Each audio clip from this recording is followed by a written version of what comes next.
Hello, my name is Keisha Morris, and I am the president and owner of Relatively Speaking LLC. Today I will be discussing my book, Look Good and Feel Good in Your Own Skin. It was originally designed to speak to young people, young ladies in general, about the issues that we face and society places on us to be a better person, to have better self-esteem, better self-image, and generally love ourselves in general. First, I would like to just definitely give honor to God for the gifts that He's given me to be able to talk to many people. It's also a ministry as well as a business, and I would definitely welcome anybody who has questions to visit my website at www.relativelyspeakingllc.com. So Look Good and Feel Good in Your Own Skin was originally thought about because I had self-esteem issues when I was younger. I wanted to be able to find a way to teach my daughter at the age of 9 to have a better self-esteem about herself. So I started putting questions together, whether I would want her to know about hygiene, whether it was skincare, whether it was just worth in general, to be able to have a better sense of worth for herself. And then to understand and mix in ministry-wise that God is our source and our strength, that I wanted her to be able to know her source and her foundation so that when she becomes an adult, she will not have as many issues that a lot of us have right now with our self-esteem and self-image. So our next question was, how can adult women better their self-esteem? Adult women can better their self-esteem by getting to the root of our core, our purpose, and our foundation. So a lot of us have issues that stem back to our childhood, as well as myself. So when I went back to my childhood and I started looking at the different things that would plague me, whether it was the way I didn't like about myself, whether it was bad habits, whether it was the way that I looked in the mirror, from my hair, as a young person, these are all things that plague me about making good decisions, about, having too many emotions wrapped up into one that I could not deal with myself. So this is where my Christian beliefs came into place. And I talk a lot about it in my book about having Christian beliefs, or a hope that within yourself, within your spirit, that you can become better. So an adult woman can become better and have better self-esteem by looking at those old things that we dealt with in our childhood to get a better understanding of the negative things that we would talk about, the negative self-talk, so to speak, as far as our communication with ourselves, and then understanding, where all these things came into place. For instance, I didn't like the way I talked. I got teased a lot about speaking softly. I was called mousy. This hurt me in so many ways where I didn't feel like I had a voice. So as I got older, I wouldn't talk. I was not aggressive in the workplace, and I didn't understand, and that also hurt my self-esteem. It hurt my self-confidence, and it made me feel like I was inadequate as a woman. So I had to actually go back to the things and how I dealt with as a kid. As a kid, I would write a lot, I would sing a lot, and I would talk to my pastor, my minister, and then also my family, mom and dad, and that actually, I researched. Also, I read a lot of books, so that actually got me to thinking, okay, how can I have better confidence? How can I feel like I'm making a difference? And it all stems from my beliefs. My beliefs helped me to understand that as a person, I can be whoever I wanted to be. I could tap into all of the things that I didn't get to do when I was a kid, and then learn how to be able to become better. So step by step, I went through and I evaluated how I spoke at work, different things that I let trigger me, that trigger my emotions. I said enough is enough. I then went to my prayer study, went to my prayer closet, and then also started talking to myself, started getting those affirmations like I have in my book, getting those affirmations that are positive, that are getting me to believe in myself. A couple of them is, I can do all things through Christ that strengthens me. Another one is, I can do anything I put my mind to. These positive affirmations help me to get more confident helped me to look at the talents that I have, look at the gifts that I have, and then start building upon those so that slowly but surely I can put the fear behind me and be able to get more aggressive in the workplace, to get more confidence. So as an adult woman, I can be better if I want to be better. Now you say, what if you don't want to be better? These are the things that you go through when you have your anxiety, your fear, and your depression. These are things that plague me even as an adult woman. I get through them by writing my journals, by talking out to myself those things that still bother me, by also praying, and by getting one day at a time, getting to the place where I need to be to make me happy, to make me joyful, and have a better understanding of my emotions one day at a time. So in the book, I asked myself one day, how do I look? How do I love myself? And I got to the place where, yes, I do love myself, but my actions did not match up to my words. That's the day where I felt like everything came to a close for me. I wanted to be able to get to the place where I could love myself and then also behave in that same manner. What I meant was that I was still, even though I love myself as a person, I didn't love the things that I did. I wasn't happy with the behavior. I wasn't working out. I wasn't eating right. So even though I said I love myself, I needed to exercise. I needed to eat properly. I needed to study more. I needed to, pray more. These are all the things that I wanted to gel together, that I wanted to have as a well-rounded person. So I love me as an individual, Christian purposes. I love me, myself, and I, but I didn't like the way I looked. So let's start with there. So I would look in the mirror and I would see this person, and I would also realize that, okay, this isn't who I want to be. Whether it was, the way that I was shaped, whether I would speak properly, whether I wasn't speaking properly, or I would think, well, I'm just not the person that I want to be. Who do I want to be? And even as a 30-year-old adult, I was still not happy. I was not content. And sometimes that we always have that drawback where we're not happy with ourselves. Even though other people may see us as one way, we still have ways of negativity that plagues us from day to day. So for that one example, I started exercising more. I started understanding, I was sick at the time, so I started looking at different things that made me sick. Stress plays a huge role in my life, whether it's work, whether it's at home, learning to balance the two. These are things that plagued me from day to day, and I didn't understand just how much it bothered me within my life.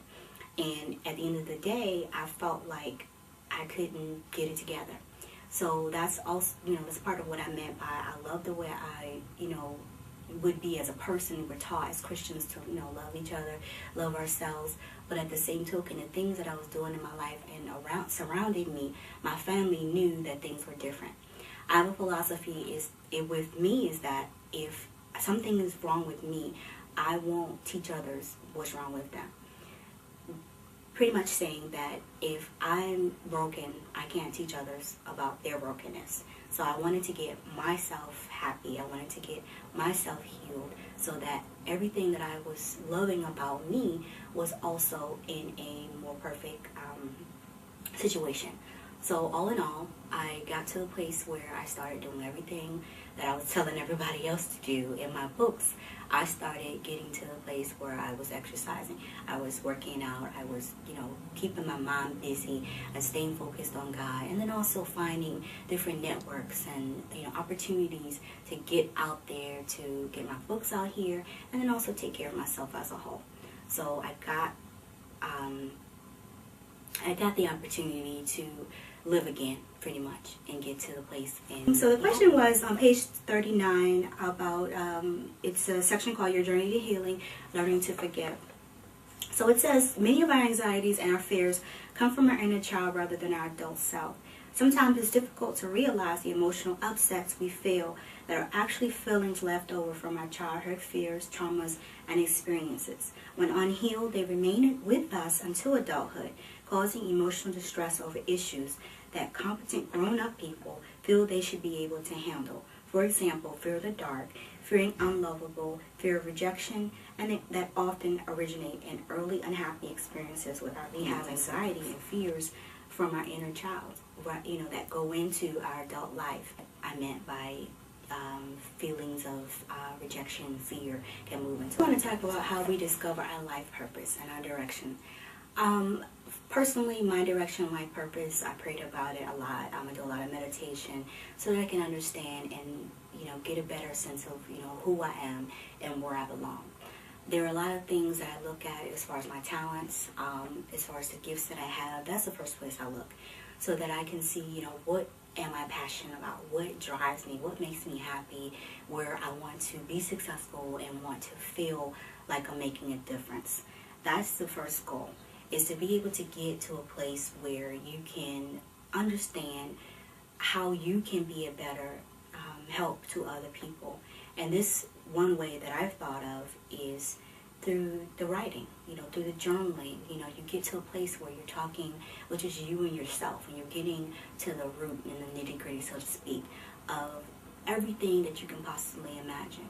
And once you start writing things out, you'll start seeing the log and the history when you're going back weeks away of all of the things that you want to do, all of your hopes and all of your dreams, and to be able to, step 2, to put them into plan of action, put them into goals, put them into objectives, and then slowly get to the place where you can find out, okay, how can I be a better person or service, to humanity, to my community, to my church. I started with my church, with being able to, I love poetry, so I started doing poetry workshops, and eventually that became into a love, that became into a way for me not only to make money, but then to also help out my other community service, to also help other kids to find their voice, because that was my issue, to be able to find a voice, to be able to get it out there and not be afraid or ashamed to say how I felt. That was how I be able to find my life purpose, to get to that place, okay, how am I going to use my strengths and my weaknesses to be able to help push and propel other people. Not everybody can find this, so I definitely will recommend that you talk with your minister in your church, or pastor, coach, or even a counselor at school, or wherever you can, so that you can get a better idea, and they can help you to map out a roadmap to success, so that you can see where you can help out. It could be the littlest thing as helping out your community service in the Feed the Homeless program. That could be your life purpose, where you're helping your community. Or your life purpose could also be in design, communications, arts, whether you're helping to write a newsletter. Start out with a nonprofit organization where you can get to do different things that you like to do, so that you can slowly but surely find your way. The key is to doing it. You can say it all you want to, but you can map it out, you can write it out in your journal. But the last step is just get out there and do it. Take a step of faith and get to the place where you do different things. You might not like it in the beginning, and you may put it on the back burner. Try something else. The key is never give up. Keep trying to do more, to do better, and to get to the place where you're happy and you're passionate. Yes, is it ever too late to find your purpose? My question is no.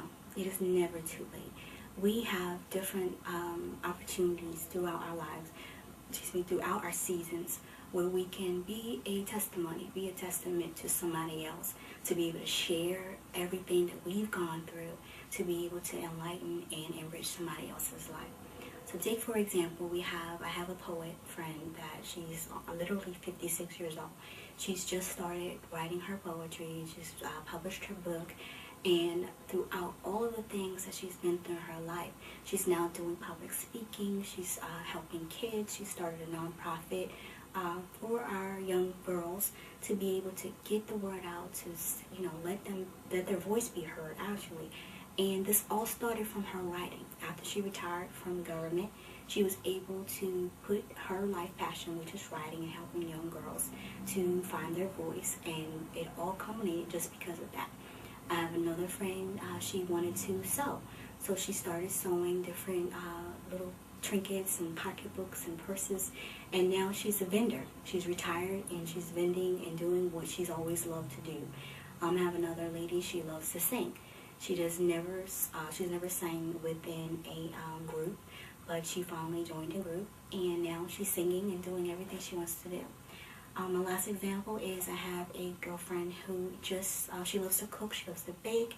She's almost 50 years old, and she finally kept going and kept trying, and she kept saying, I know I am more, I'm worth, more. I want to be able to, love myself and, take care of my family, but I know that I can be an entrepreneur. And that she just did. She took my life coaching class, and after that, she started, tapping into, well, what do I want to do with my life? Yes, I'm, almost 50 years old, but I want more. I want to have my own kitchen. I want to, have my own business and do more baking and cooking. And lo and behold, she had an opportunity to work in a food truck, to work in an actual kitchen. And now she went from working as a office manager in a doctor's office to working on the weekends, working throughout the week, and working in this kitchen. That is her life purpose. She actually makes meals for people, nutritious meals that people can eat during the week, and she prepackaged them.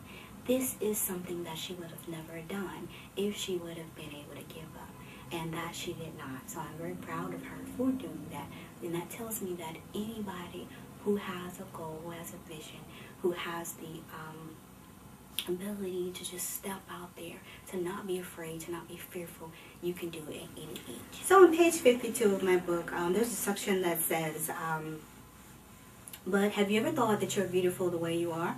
Have you ever stopped and said, hey, I am one beautiful person? Of course I did, I never did until one day I stopped and took a long look at myself. I looked at my self-esteem and wondered, where have I been all these years? Why haven't I been enjoying my life? It started with my self-esteem.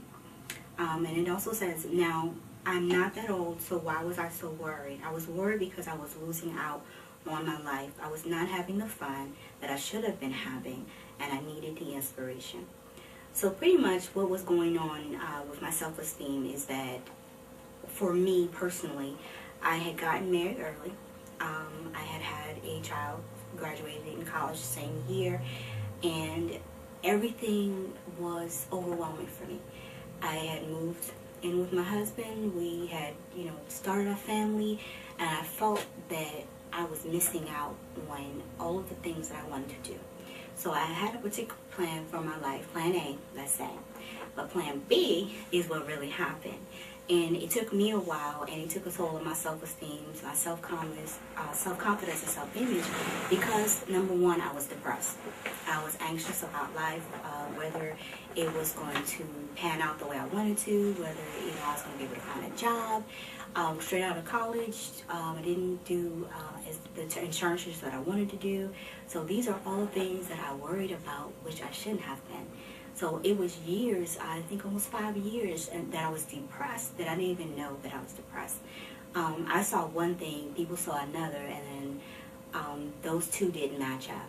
So that's what I meant about I could see myself, but I didn't see myself for who I was. And even though these things had took a turn and the plan A didn't work out, I was on plan B, I didn't know how to adjust to that. I didn't know how to merge the two together so that I could still be successful, that I could still be a beautiful person inside and out.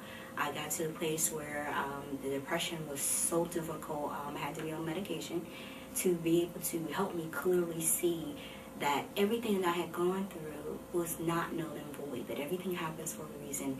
It actually strengthened me as a person, as a woman, in my marriage, and as a Christian. You start questioning myself, why are you allowing these things to plague me? Why are you worried about this? When everything, that has happened, it's because of your consequences, and it's because just because things didn't work out the way you wanted to, doesn't mean that you can't be happy and successful. So the depression was so hard for me to, I guess, not be ashamed of, to not be embarrassed. That's a constant thing for me, is always being ashamed and embarrassed about talking about the anxiety and depression. And then come to find out, we have history of things in our family where I didn't know a lot either. So these are things that I had to learn the hard way, to be able to one day just wake up and say, hey, where have I been all this time? this happens to a lot of us.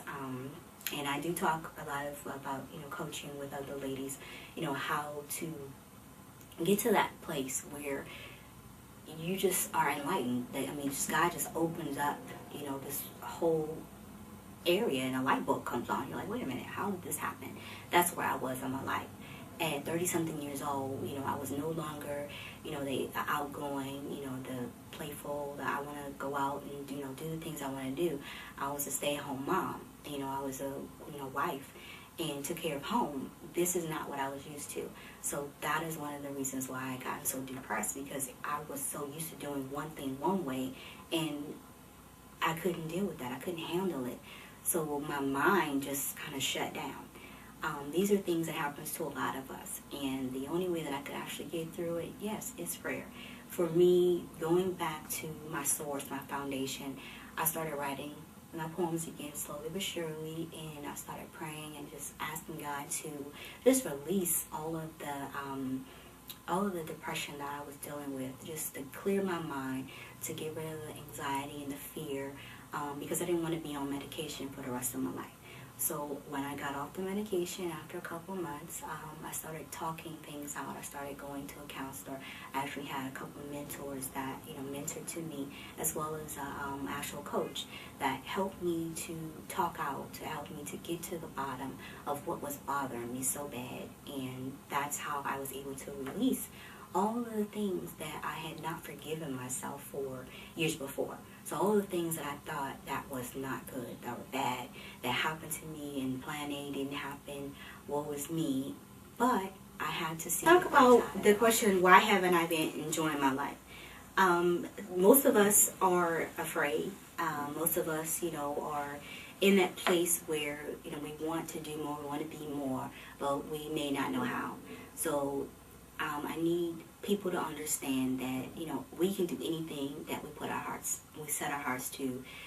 We want to get to a place where we know within ourselves who we are, number one, and that stems from our faith in ourselves, our faith in God, our foundation. I need people to understand that it starts within first.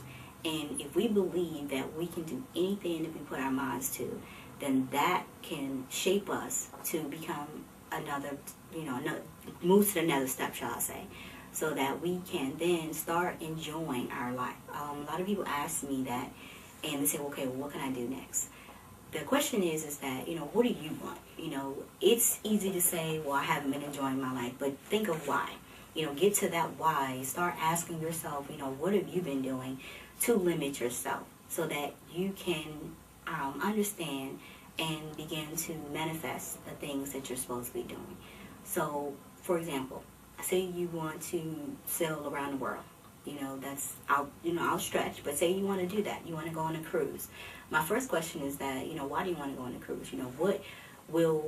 What are you going to gain from going on a cruise or sailing around the world? Most people will say you would love to travel, you never got to do that, often as a child, or, you never had time or never had the money, which is all well and said. So in order to start enjoying those things, it starts with a plan. It starts with, once you find out that you want to do those things, let's find out how you want to get there. How are you going to save the money? What are you going to do, whether or not you just save 50 cents a day or, $1 or so or $20 a pay period. Let's start finding out how you can get to get what you want, because we all deserve that. If we get to the place where we say, well, I don't deserve to do that, or I don't deserve to do this, you have to know in your heart that you can do anything, that you deserve anything. It starts with our esteem. We can do anything that we want to do, and it's nothing that we've done in our past life. It's nothing that we, can do to make us, feel ashamed, to be afraid, to be able to say, what, I'm going to do this. So number two, make up your mind that you're going to do it. So once you've saved your money, you've put down your down payment, little by little, you'll start feeling good about that decision that you made. Nobody wants an indecisive person. So if you making your mind up that you're going to do this, that you're going to, live out your dreams, start out with your plan, then step two, find out how you're going to do it. And step three, just do it. No excuses. Get to that place where you're going to not have an excuse. And if something happens and the plan fails, then so what? Honestly, just keeping it blunt. Let's try again. It's all about getting to your happy place, getting to the place where you know without a shadow of a doubt that this is something that I'm going to do. I deserve this. I worked hard for this. Even if you haven't worked hard for it, do it anyway. If you want to write a book, just like I have written several books, it all started with a dream. I would love to be a writer. I said I was going to be a writer. I set out to do that. I found a way, found a publisher who helped me publish my book. And then now my journey is to be able to speak about the book, be able to get out there, to have my own radio show. These are things that I always said, oh no, I'm not going to be able to do that, or find excuses of how I could not do it. And it was not until, yes, like I said, I had to wake up and say, you know what, I deserve this. I've been working a long time, working hard to be able to do this. I work every day, full-time job. I should be able to put money aside to be able to find that thing, that one thing, which is writing, that makes me truly happy, that makes me truly passionate. So if you want to go on that trip, find a way to do it. We have to stop making excuses. Find a way to do it. Find a way to be able to become, self-sufficient, so we can be able to enjoy our life and have a more happier and balanced Relatively Speaking LLC. We are a certified life coaching organization. I have my certification, and a life coach is pretty much a person who is trained as a certified instructor, counselor, so to speak. We don't do therapy, but we are there to coach you and help you to map out the guidelines to success. So the way that I do it is that I help you one-on-one consultations, whether it's over the telephone, whether it's in person. I actually started doing Skype, where we talk with you to help you to map out your dreams, map out your goals, careers, anything that you want to do, anything that you feel like it's holding you back. We help you to get unstuck so that you can find out for yourself. One thing I don't do is plan it for you. I have a lot of people who want a life coach and they're not quite unsure what we do. So yes, once again, we're not specifically counselors. We don't have PhDs as therapists, but we don't listen to you vent. But we are there to help you to succeed in mapping out a plan for success, mapping out your goals, and helping you to honestly get those results that you truly want. A lot of people come to me and say, hey, I want to be a writer, but I just don't know how to get there. I don't know how, to write what I want to write about. These are things that I'm able to help you to find out for yourself. So I don't give advice unless asked to towards the end. But in the end, the end result is that you, the person, are empowered. You are geared to your own success, and that you are in control of finding out what you want to do. That's what we do as life coaches. We do not, hold your hand, so to speak. But if you say you want to be a doctor, or you just want to be a technician of some kind in the healthcare field. So the same things that I've been discussing earlier, we find out, number one, why. Number two, we help you to understand, how you're going to get there. And then number three, we actually teach you how to get there. So those are my main three core competencies, is that we help you find out why, so that you have a better understanding of, what makes you tick, what's your passion, and see if this would be your passion. Number two, we help you to understand how you're going to get there, with school, whether it's online, whether it's in person. And then number three, actually manifest it and get it done. And I actually help you to find different resources, whether it's websites, whether it's school names. We help you do everything that we can to get you to the place that you want to be. You're doing half the work. Yes, I do give homework for my sessions, but we are also there as, just providers of, empowerment resources. We want you to become empowered, so that we're not just holding your hand. We're not just doing the work for you, but you're actually doing the work for yourself, feeling empowered, taking control of your life, so that you can be happy.